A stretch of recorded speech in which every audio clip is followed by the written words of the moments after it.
ఆ డాక్టర్లందరి మీద యాక్షన్ తీసుకోమనండి, కేసులు పెట్టమనండి రేపు పొద్దున. యాజ్ ఫర్ నామ్స్ తప్పుడు డాక్యుమెంట్ సమర్పించినందుకు డాక్టర్ ఉద్యోగం నుంచి తీసేయాలి రూల్ ప్రకారం. రెడీనా? అప్పుడు ఇప్పుడు ఆ రూట్లో ఏమైనా వెళ్తారేమో. డాక్టర్లని మీరు సో రాజకీయ నాయకుడు చెప్తే నేను ఇచ్చాను సర్టిఫికెట్లు అని చెప్పండి, అప్పుడు మిమ్మల్ని వదిలేస్తామని చెప్పి వాళ్ళ చేత రాజకీయ నాయకుల మీద ఎవరన్నా పోరాడితే వాళ్ళ మీద కేసులు పెట్టిస్తారు బేసిక్గా. ఇక్కడ జరిగేది ఏంటంటే ఒకవేళ సాధారణంగా మానవతా దృక్పథంతో ఎట్లా ఉంటుందండి, ఇప్పుడు కొంచెం కాలు అవుడుంది, 30% అవుడు 40% అవుడికి అయితే కనుక ఎలిజిబిలిటీ ఉందనుకోండి, ఓ 10 చూసి చూడనట్టు వదిలేస్తారు వీళ్ళు కూడా, ఇబ్బంది పడుతున్నారులే అనేసి. ఇప్పుడు అది డాక్టర్ తప్పు అంటున్నాం.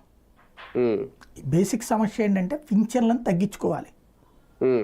కేంద్ర ప్రభుత్వం రాష్ట్రంలో 45 లక్షల మందికి ఏమో ఇస్తుంది కేంద్రం.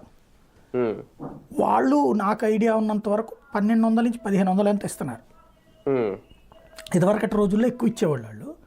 ఇదివరకటి రోజుల్లో వాళ్ళకి తక్కువ 800 ఉండేది. 800 ఉన్నప్పుడు ఇక్కడ 2000 ఇచ్చేవాళ్ళం మనం. అది వాళ్ళు పెంచుకుంటూ పోయారు. ఇప్పుడు కరెక్ట్గా నాకు ఫిగర్ ఐడియా లేదు కానీ ఆ మధ్యన పెంచారు అన్నటువంటి విషయం అయితే మనం కూడా వీడియో చేసుకున్నాం. కాబట్టి పింఛన్ పెంచారు, ఎంతమందికి ఇస్తున్నారు అనేది ఒక ఐడియా లేదు. ఇప్పుడు దాదాపుగా ఆంధ్రప్రదేశ్లో జరుగుతున్నది ఏంటంటే